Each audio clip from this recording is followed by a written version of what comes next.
Hi friends, welcome to my YouTube channel. आज friends जो हम टॉपिक स्टार्ट करना जा रहे हैं तो वो टॉपिक है आपका rational number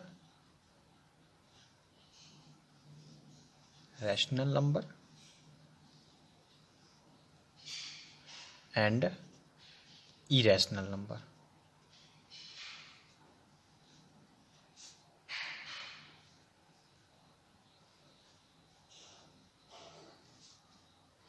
rational number and irrational number friends, सुनने में हमें बहुत आसान लगता है कि ये बहुत छोटा सा टॉपिक है, लेकिन वाकई में हमने अपने टीचिंग एक्सपीरियंस में ये फील किया कि बच्चों को रैशनल नंबर और इरेशनल नंबर वाकई में समझ में नहीं आता है। क्यों? क्योंकि यहाँ पर थोड़ी थोड़ी सी चीज़ें अगर हम बच्चों को क्लियर कर दें तो शायद उनके दिमाग में रैशनल नंबर और इरेशनल नंबर की इमेज बन सकती है। बट हम सिर्फ एक किताबी कीड़ा बन करके रह जाते हैं और हम किताबों के अकॉर्डिंग ही उनको बताते हैं। तो आज हम आपको बताएंगे कि रैशनल नंबर वाकई में क्या होता है और इरेशनल नंबर वाकई में क्या होता है। और शायद आज आप ये वीडियो लेक्चर देखने के बाद फिर आप कभी भी नहीं कंफ्यूज होंगे कि रैशनल नंबर और इरेशनल नंबर में डिफरेंस क्या होता है और हम उसकी आसानी से कंपेयर कर सकते हैं। तो फ्रेंड्स स्टार्ट करते हैं रैशनल नंबर। रैशनल नंबर जैसा कि आपको सभी को पता है कि रैशनल नंबर की अगर हम डेफिनेशन की बात करते हैं तो डेफिनेशन क्या कहती है हमारी रैशनल नंबर की? A number which can express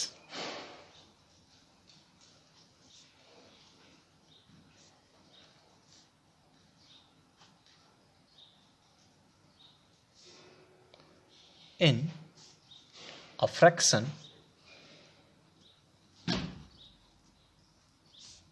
याद रखिए, a fraction p upon q in which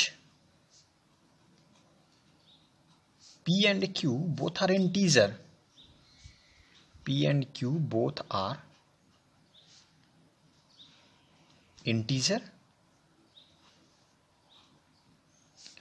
and q is not equal to 0। Friends ये हमारी डेफिनीशन है, कंप्लीट डेफिनीशन। इसका मतलब क्या हुआ कि किसी भी नंबर को अगर हम p अपॉन q के फॉर्म में एक्सप्रेस कर सकते हैं, किसी भी नंबर को अगर हम p अपॉन q के फॉर्म में एक्सप्रेस कर सकते हैं तो उसे हम रैशनल नंबर कहेंगे। लेकिन यहाँ एक उसने कंडीशन दे दी है कि p and q both are integer. p और q दोनों को ही इंटीजर होना चाहिए। इंटीजर का मतलब आप लोग समझते हैं कि क्या होता है। इंटीजर मतलब minus infinite two plus infinite, मतलब -1 -2 +1 +2 3 4 5 6 7 -8 -100 -1000 कुछ भी हम बोलें वो सारे के सारे क्या होते हैं? इंटीजर होते हैं। इंटीजर को हम जेड से डिनोट करते हैं, आपको पता है ये। तो फ्रेंड्स सबसे पहले p और q दोनों को क्या होना चाहिए? इंटीजर होना चाहिए। अब हमने बात कर दी कि इंटीजर अगर होना चाहिए तो फिर 0 भी आपका इंटीजर ही होता है। तो अगर आप ऐसा सोच रहे हैं तो गलत नहीं सोच रहे हैं, आप बिल्कुल सही सोच रहे हैं। क्यों? क्योंकि 0 भी इंटीजर है।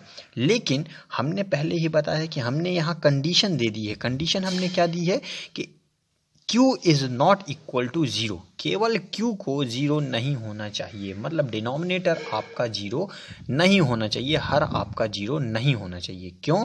क्योंकि अगर हर आपका 0 हो जाता है, अगर डिनोमिनेटर आपका 0 हो जाता है तो कोई भी नंबर, किसी भी नंबर का अगर डिनोमिनेटर हम 0 करते हैं या किसी भी नंबर को हम 0 से अगर डिवाइड करते हैं तो फ्रेंड्स हमें क्या मिल जाता है? इनफाइनाइट। इनफाइनाइट मतलब वो हो जाता है नॉट डिफाइन, जिसे हम डिफाइन नहीं कर सकते मैथमेटिक्स में। इस कारण से q को आपके कभी भी क्या नहीं होना चाहिए? 0 नहीं होना चाहिए। एक बार फिर से सुन लें, फिर से समझ लें।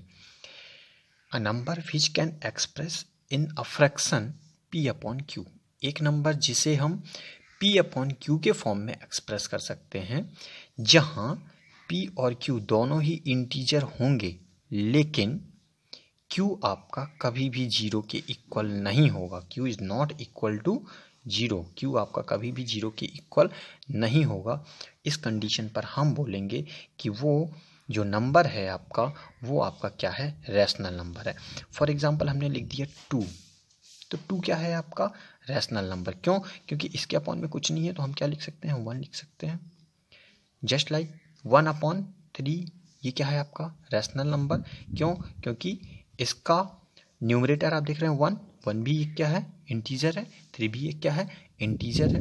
और क्या लिख सकते हैं हम, 5/4 ये भी आपके क्या है, रैशनल नंबर है। क्यों? क्योंकि यहाँ पर आप क्या देख रहे हैं कि 5 भी आपका इंटीजर है, 4 भी आपका क्या है, इंटीजर है। तो ये सारे के सारे नंबर आपके क्या हैं, रैशनल नंबर हैं। अब फ्रेंड्स अपन बात करते हैं, रैशनल नंबर तो सबको समझ में आता है, हम बात करते हैं ये फ्रैक्शन। हमने दो चीज़ें देखी यहाँ, फ्रैक्शन, जैसे कि आपके दिमाग में अब चल रहा होगा, कई बच्चों ने पढ़ा है इरेशनल नंबर में कि पाई इज़ एन इरेशनल नंबर। पाई को हम क्या लिखते हैं, 22/7 से डिनोट करते हैं। फिर इसको हम कैसे इरेशनल नंबर बोल सकते हैं, जबकि 22 और 7 बोथ आर इंटीजर, दोनों ही इंटीजर होते हैं, लेकिन फिर भी इसको हम बोलते हैं कि इरेशनल नंबर है। तो अब हम बात करेंगे, डायरेक्टली आएंगे इरेशनल नंबर में, और तब आपको समझ में आएगा कि रैशनल नंबर और इरेशनल नंबर में क्या डिफरेंस होता है। तो फ्रेंड्स आप यहाँ पर क्या देख रहे हैं, आप देख रहे हैं कि इसकी वैल्यू जब हम 2 को 1 से डिवाइड करेंगे तो हमें क्या मिलेगा, 2 मिलेगा। यहाँ पर 1 को हम 3 से डिवाइड करेंगे हमें क्या मिलेगा, 1.3333 मिलता जाएगा हमें। इसको जब हम डिवाइड करेंगे तो हमें क्या मिलेगा, 1 पॉइंट क्या मिल जाएगा आप हमें, हमको 25। आप देख रहे हैं कि यहाँ पर या तो जब हम डिवाइड करते हैं तो वो हमें टर्मिनेटिंग मिल रहा है। टर्मिनेटिंग का मतलब क्या होता है फ्रेंड्स, यही एक वर्ड है टर्मिनेटिंग, और एक वर्ड है रिपीटिंग। यहाँ रिपीट हो रहे हैं, आप देख रहे हैं कि यहाँ पर 3 क्या हो रहा है, रिपीट हो रहा है, और यहाँ पर ये क्या है, टर्मिनेटिंग है, टर्मिनेट। तो ये टर्मिनेटिंग और ये रिपीटिंग, अगर ये चीज़ आपको दिमाग में आ जाती है तो आपको रैशनल नंबर और इरेशनल नंबर बड़ी आसानी से समझ में आ जाएगा। तो फ्रेंड्स जो रैशनल नंबर होता है वहाँ पर हमेशा फ्रैक्शन या तो टर्मिनेटिंग होता है या रिपीटिंग होता है। यानी कि जब हम न्यूमरेटर को डिनोमिनेटर से डिवाइड करते हैं तो या तो वो न्यूमरेटर पूरी तरीके से क्या हो जाता है, डिविजिबल हो जाता है, मतलब पॉइंट आएगा, डेसिमल आएगा, लेकिन फिर भी वो एक कंडीशन ऐसी आएगी कि कंप्लीटली वो क्या हो जाएगा, डिवाइड हो जाएगा। या पर क्या होने लगेगा, वहाँ पर नंबर रिपीट होने लगेंगे। जैसा कि आप यहाँ पर देख रहे हैं 1/3 में आप क्या देख रहे हो कि 1.3333 ये डिवाइड नहीं हो रहा, फाइनली ये डिवाइड नहीं हो रहा, लेकिन यहाँ पर नंबर क्या होने लगे हैं, रिपीट होने लगे हैं। लेकिन इरेशनल नंबर में ऐसा नहीं होगा। इरेशनल नंबर में क्या होगा, ना तो टर्मिनेटिंग होगा और ना ही क्या होगा, रिपीटिंग होगा। मतलब कि वहाँ पर जो हम जब डिवाइड करेंगे, न्यूमरेटर को डिनोमिनेटर से डिवाइड करेंगे तो हमें ना ही वो पूरी तरीके से डिवाइड होगा और ना ही कोई भी नंबर बार बार रिपीट होना शुरू हो जाएगा। यही एक मेन डिफरेंस है। आप देखिएगा, हम अगर बात करें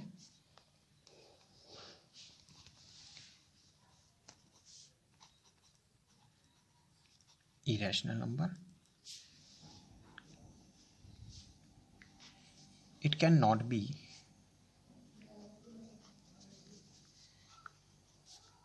expressed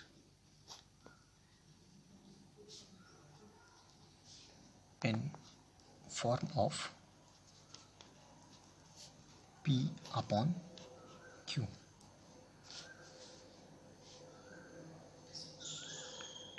It is नॉन, यहां पर आपको ध्यान देना, नॉन टर्मिनेटिंग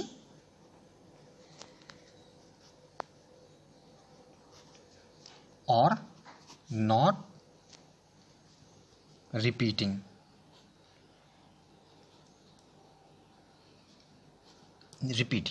फ्रेंड्स ना तो टर्मिनेटिंग होंगे और ना ही रिपीटिंग होंगे। बहुत ही पॉपुलर इरेशनल नंबर के एग्जाम्पल्स माने जाते हैं ई मीन्स एक्सपोनेंशियल। यहाँ आप अगर अंडर 11th होंगे तो आपको अभी ई नहीं समझ में आएगा, और अगर आप अंडर 11th मतलब ओवर 11th होंगे तो आपको ये ई समझ में आएगा। ई कहलाता है आपका एक्सपोनेंशियल, है ना। इसकी वैल्यू 1 और 2 के बिटवीन वेरी करती रहती है। कितनी होती है, चूँकि ये हम आपको पहले ही बता चुके हैं कि इरेशनल नंबर है तो फिक्स वैल्यू इसकी नहीं बता सकते हैं। फिर एक बहुत ही पॉपुलर सा है इरेशनल नंबर √2। फ्रेंड्स, जो ये √2 है, इसको जब आप क्या करेंगे, इसका स्क्वायर रूट फाइंड आउट करेंगे तो आप देखेंगे कि ये कहीं भी पूरी तरीके से ख़त्म नहीं होता है, ये चलता रहता है, लेकिन ये रिपीट भी नहीं होता है। इस कारण से इसको हम क्या बोलते हैं, इरेशनल नंबर। फिर एक बहुत ही पॉपुलर है पाई की वैल्यू जैसा कि आप सभी जानते हैं क्या होती है, 22/7। अब फ्रेंड्स, अगर आपको ट्रस्ट नहीं है हमारी बातों पर तो आप देख सकते हो कि हम 22/7 को अभी हम डिवाइड करके देखते हैं, तब हमें क्या मिलेगा। 22 को हमने डिवाइड किया 7 से। फ्रेंड्स, 7 3 जा 21, 1 0, 7 1 जा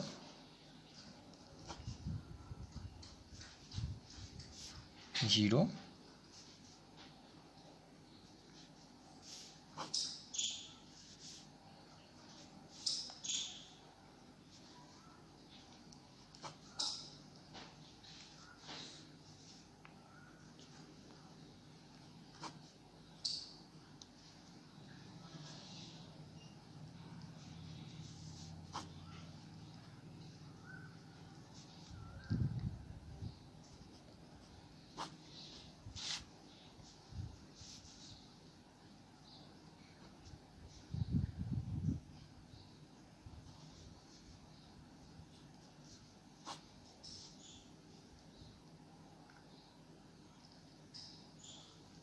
तो फ्रेंड्स, आप देख रहे हैं कि ये क्या होता रहा है, कंटिन्यू वे पर आगे जाता जा रहा है, और कहीं पर भी ये ना तो रिपीट हो रहे हैं नंबर और ना ही क्या हो रहे हैं, टर्मिनेट हो रहा है। इस कारण से इसको हम क्या बोलेंगे, इरेशनल नंबर। तो फ्रेंड्स, आपको समझ में आ गया होगा कि अगर कहीं पर भी हमारे नंबर ना तो रिपीट हों और ना ही वो टर्मिनेट हो तो उसको हम बोलेंगे इरेशनल नंबर। और अगर नंबर रिपीट हो रहे हैं, भले वो क्या नहीं हो रहे हैं, कंप्लीटली डिविजिबल नहीं हो रहे हैं, ठीक है, वो ख़त्म नहीं हो रहे हैं, लेकिन रिपीट होने लगेंगे तो उसे हम बोलेंगे रैशनल नंबर की श्रेणी में रखेंगे। और अगर टर्मिनेट हो रहा है तो भी उसे हम रैशनल नंबर की श्रेणी में रखेंगे। और अगर कोई हमें नंबर मिल रहा है नेचुरल नंबर तो भी हम उसे रैशनल नंबर की श्रेणी में रखेंगे। तो हम बोल सकते हैं कि rational number is a number which can be express in a fraction p/q where p and q both are integer and q is not equal to 0, and irrational number it cannot be expressed in the form of p/q, it is non terminating and non repeating। ये आज हमने पढ़ी है rational number और irrational number की definition. I hope आपको समझ में आया होगा। अगर नहीं समझ में आ रहा है तो प्लीज़ कमेंट करें।